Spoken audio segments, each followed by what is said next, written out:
Selamat pagi Bapak Ibu Saudara-saudari terkasih di dalam Tuhan. Bersyukur kepada Tuhan bahwasanya hari ini kita tetap ada di dalam penjagaan perlindungan Tuhan.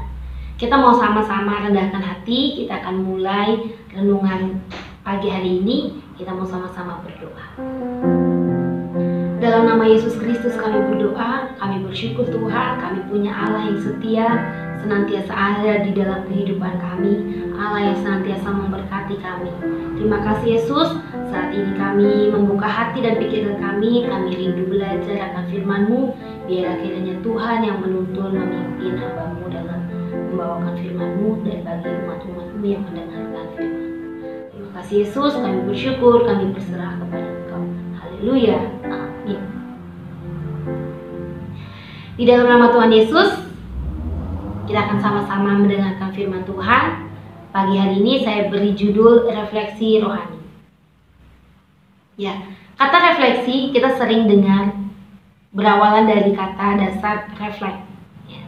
Kalau di dalam Kamus Besar Bahasa Indonesia, refleksi itu adalah suatu gerakan otot yang terjadi secara tidak sadar. Misalkan kita duduk di bawah pohon durian, ya.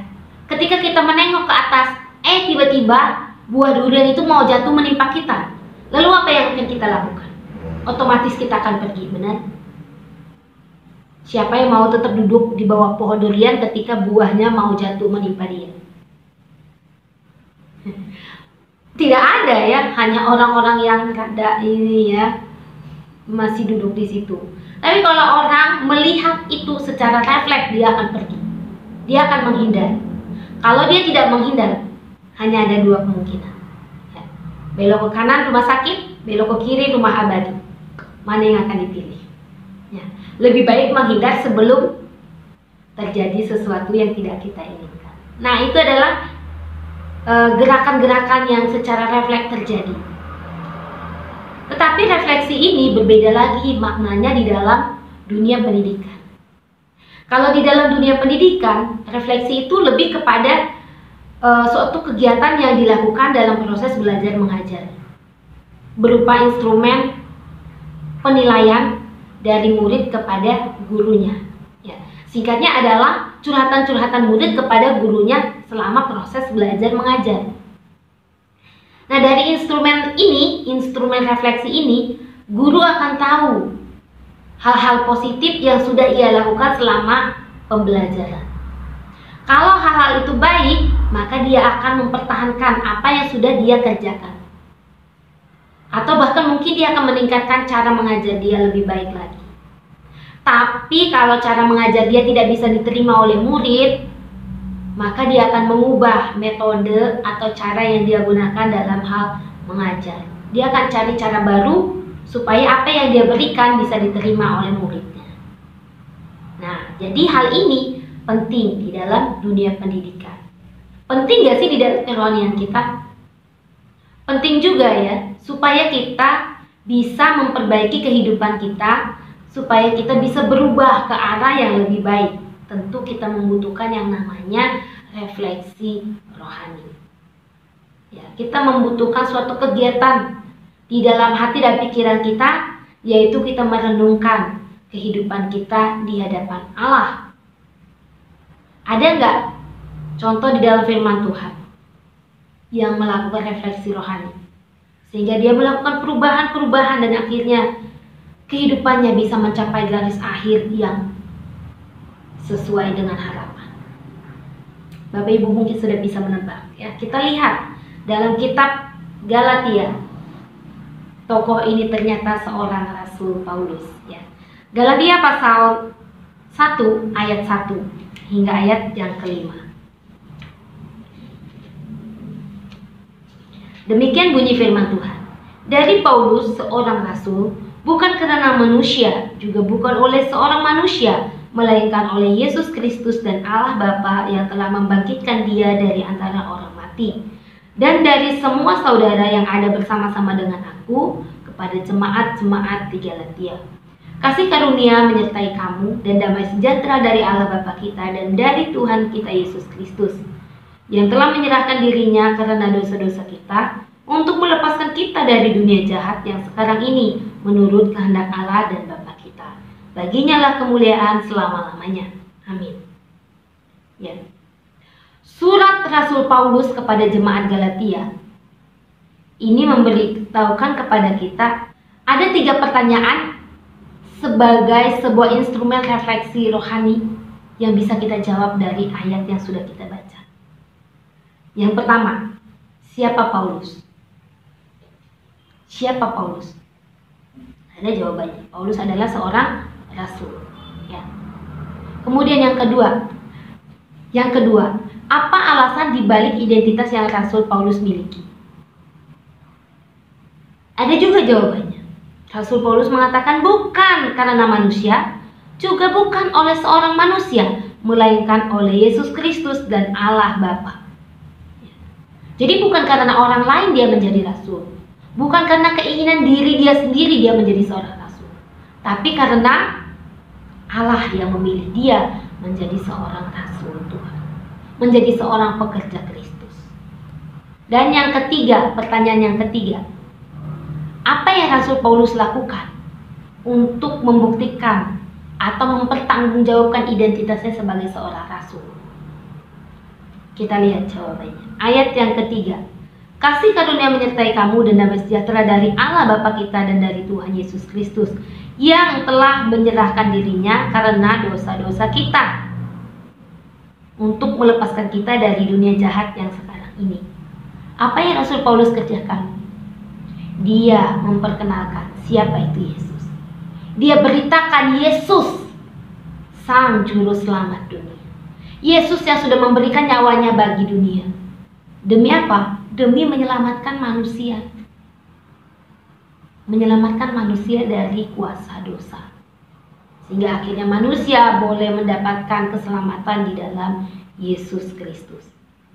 Inilah 3 instrumen refleksi rohani yang bisa dilakukan oleh Rasul Paulus dan juga oleh kita saat ini.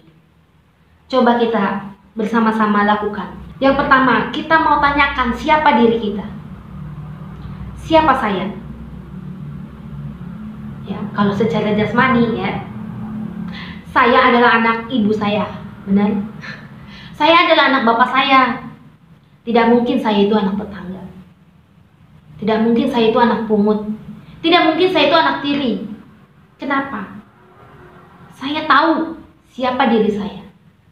Saya punya KTP, saya punya akta kelahiran. Kapan saya lahir, jam berapa, hari apa, tahun apa, saya tahu. Nama orang tua saya ada di sana. Jadi saya tahu saya anak ibu saya, anak bapak saya. Siapa yang berani mengatakan saya anak pungut? Sini, berhadapan muka dengan saya ya. Saya buktikan. Iya, kita mengenal siapa identitas kita. Kemudian apa yang akan kita lakukan dengan identitas kita? Kalau saya adalah anak ibu saya, anak bapak saya, maka apa yang harus saya lakukan? Ya. Saya mungkin akan menghormati orang tua saya mungkin akan mengasihi mereka, atau juga saya akan berusaha menjaga nama baik keluarga saya. Itu yang akan saya lakukan. Dan mungkin masih banyak lagi hal yang lain. Itu secara jasmani. Tapi kalau secara rohani, siapakah diri kita? Coba Bapak Ibu boleh merenungkan sedikit, merenungkan sebentar, siapa diri kita ini?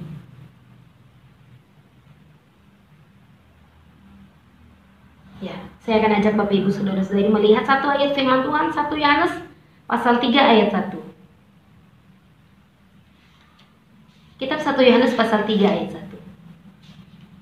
Lihatlah betapa besarnya kasih yang dikaruniakan Bapa kepada kita, sehingga kita disebut anak-anak Allah, dan memang kita adalah anak-anak Allah. Karena itu dunia tidak mengenal kita, sebab dunia tidak mengenal Dia. Ya, ayat ini dengan jelas mengatakan bahwa kita adalah anak Allah. Tahu dari mana bahwa kita anak Allah? Yakin gak kita anak Allah? Siapa yang tidak yakin? Saya yakin. Kalau saya yakin bahwa saya anak Allah. Kenapa? Karena saya punya roh Allah, punya Roh Kudus yang diberikan Tuhan kepada saya sebagai anaknya. Bapak Ibu kalau tidak yakin, maka sia-sia menjadi orang Kristen, ya. sia-sia mengikut Yesus. Apalagi kalau sudah melayani Tuhan, sudah begitu lama, sudah begitu banyak pengorbanan yang diberikan kepada Tuhan, tapi tidak percaya bahwa Bapak Ibu Saudara-saudari adalah anak-anak Allah. Ya, sungguh kasihan ya. Hari ini kita mau belajar, kita mau mengingat, kita mau tanamkan bahwa kita adalah anak-anak Allah. Anak Allah yang memiliki Roh Kudus di dalam kehidupan kita. Tentunya Roh Kudus ini yang nantinya akan membimbing kita melakukan sesuatu yang sesuai dengan kehendak Allah. Ya. Apa yang harus kita lakukan sebagai anak-anak Allah? Pikirkan lagi. Kita mau pikirkan lagi ulang. Apa yang harus kita lakukan? Kita tunjukkan, kita pertanggungjawabkan identitas kita bahwa kita adalah anak Allah.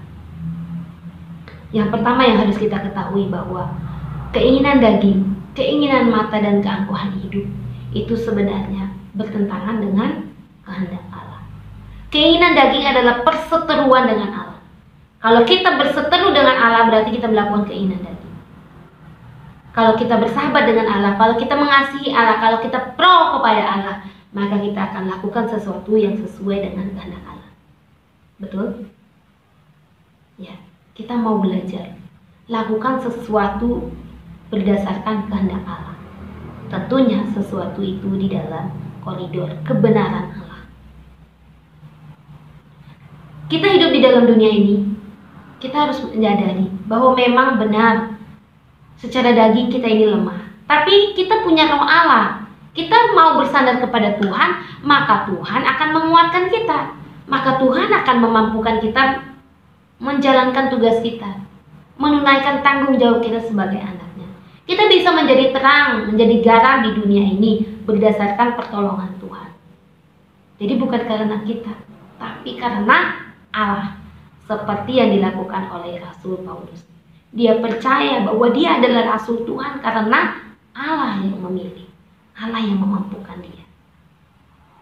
Biarlah kiranya ini bisa merefleksikan kehidupan rohani kita, ya.